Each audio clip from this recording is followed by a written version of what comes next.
Welcome to Conversations Live. For more than a decade, we've brought you the best in books, entertainment, celebrity interviews, and current events. When the movers and shakers of the world have something to say to you, they say it to us first. Now celebrating 17 years of broadcasting success, here's your host, Cyrus Webb. And welcome back, everyone, to Conversations Live. I'm your host, Cyrus Webb. Glad you all could join us once again, both for our radio audience here in Mississippi and our online audience tuning in thanks to iHeartRadio and Amazon Music Podcast. We're glad you all could be with us as well. Well, I know you guys have been trying to stay in a good mood, but if you've been watching the news, you know there have been some back and forth recently about if there's going to be another pandemic relief package. A bipartisan group of lawmakers had put forth a new relief package, hoping to be passed by the end of the year. If that happens, what does that mean not only for small businesses but also for yourself? We're here to answer that question. We're excited to welcome Neil Bradley to our program. Neil is the Executive Vice President and Chief Policy Officer of the U.S. Chamber of Commerce. We want to talk to Neil not only about the package but also why it's so important that relief makes it to all of you guys. Neil, thank you so much for the time. Really appreciate it. Well, thanks for having me, Cyrus. It's an important topic at an important time. It really is, Neil. So I want to talk about the worst-case scenario because even this week, unfortunately, we've seen there still seems to be some wrangling going on. What will happen if they're not able to get another relief package passed before the end of the year? Well, it would be catastrophic, and there's really no other word to use to describe it. So we're talking about thousands of businesses across the United States, thousands of businesses in Mississippi that would be at risk of permanent closure. For families, there are 12 million Americans that will lose their unemployment benefits at the end of December unless Congress acts. 44,000 right there in Mississippi. And so at a critical moment when families and small businesses need a lifeline to be able to reach that light at the end of the tunnel, that's the vaccine and the end of this pandemic, if Congress doesn't act, that tunnel is going to collapse on them. And there's absolutely no reason that should be allowed to happen. Totally agree with that, Neil. So, Neil, there has been, of course, some wrangling that's been happening about what's going to actually make it into the package. But from what you understand with the legislation as it stands right now, what would that mean for small businesses and the families in our listening area? Yeah, so let's start with small businesses. The most important aspect is another round, so-called second draw of the Paycheck Protection Program. This was the program that was set up in the spring to help small businesses keep the lights on, keep the doors open, and to be able to pay their employees. That's really important right now because some 30% of small businesses there in your area have reported a reduction in revenue last month. 12% have reported that in the midst of the holiday season, they're having to reduce the number of hours that their employees work.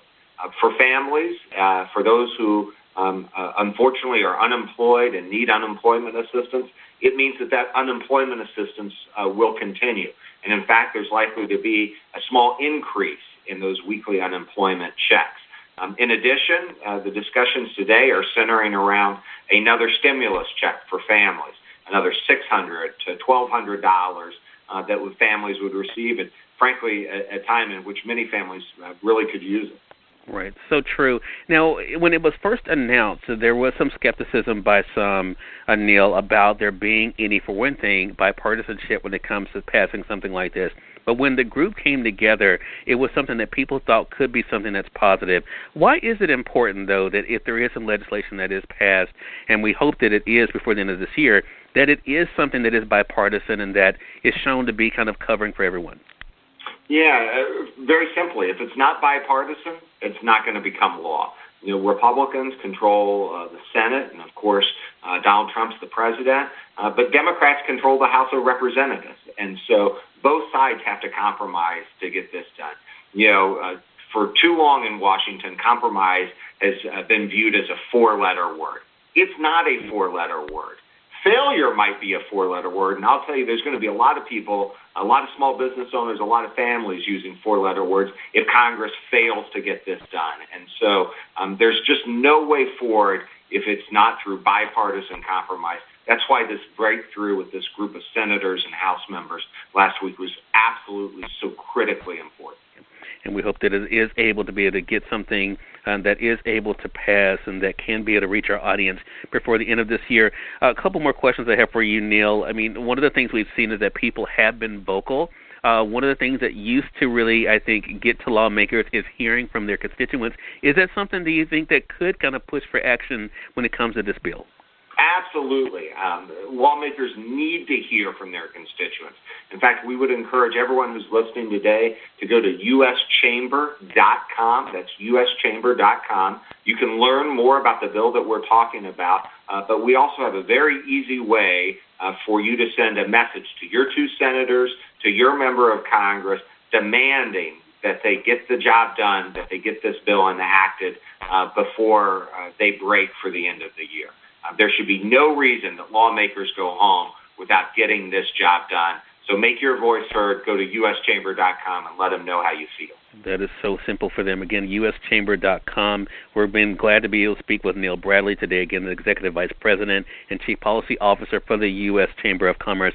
Neil, thank you so much for this valuable information and for stopping by, and looking forward to speaking with you again. Absolutely. Thanks for having me, Cyrus. Hey, glad to do it. And we thank your audience for tuning in to another great segment of Conversations Live. Again, that website is uschamber.com for those joining us through iHeartRadio, as well as through Amazon Music Podcast. We'll make sure that we link that up for you guys to make it easy for you guys just to click on it from there. Until next time, I'm your host, Cyrus Webb, saying as always, enjoy your day, enjoy your life, enjoy your world. Thank you all for choosing Conversations Live today. Let's make today amazing. Take care.